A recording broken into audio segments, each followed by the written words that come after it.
Originally released way back in 2012, the Logitech C920 webcam has remained a staple when looking for a budget-friendly and decent quality webcam. Pre-pandemic, it would only cost you around £40 to £50, but since the work-from-home revolution, prices have gone way up, closer to £80, and even that is on a good day. So let's take a look at the C920 and see if it's still worth it in 2021, even at that inflated price tag. And just as a note, for this video only, I don't usually do this, but all A-roll I will film on the C920 to help you get a better feel for it. The camera comes, well, in a box, with a cable that is non-detachable, and at the other end is a USB-A connector, unlike that of the more recent Logitech StreamCam, which uses USB-C.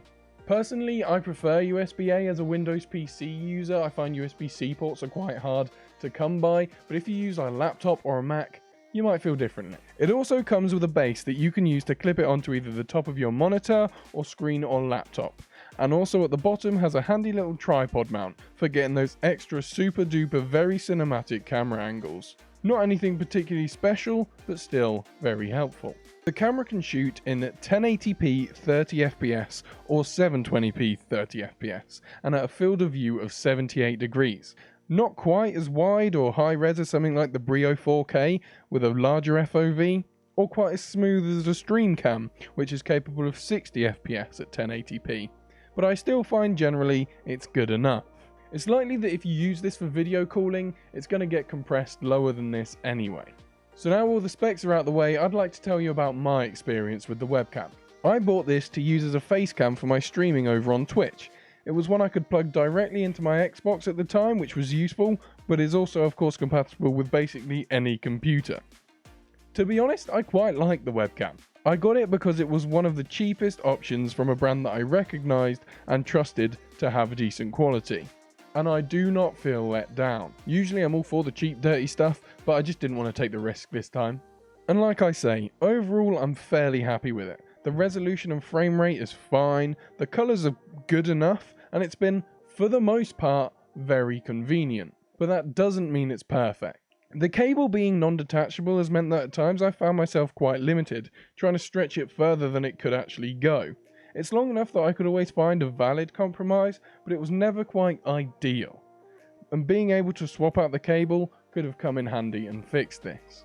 As I use it to stream, I often keep my room quite dark, with a ring light on my face and lights in the background, but I've often found that even with this, the autofocus built into the camera has often struggled. There was one time when it went away and I couldn't get it back for quite a few minutes.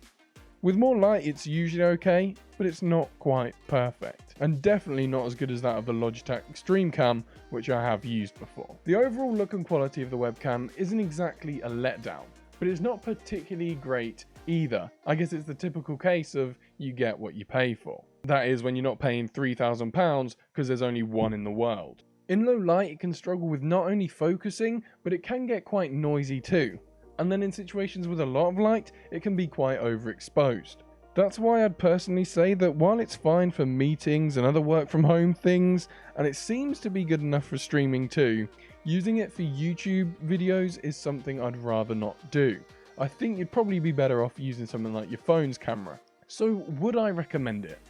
At £50, it would have been a definite yes.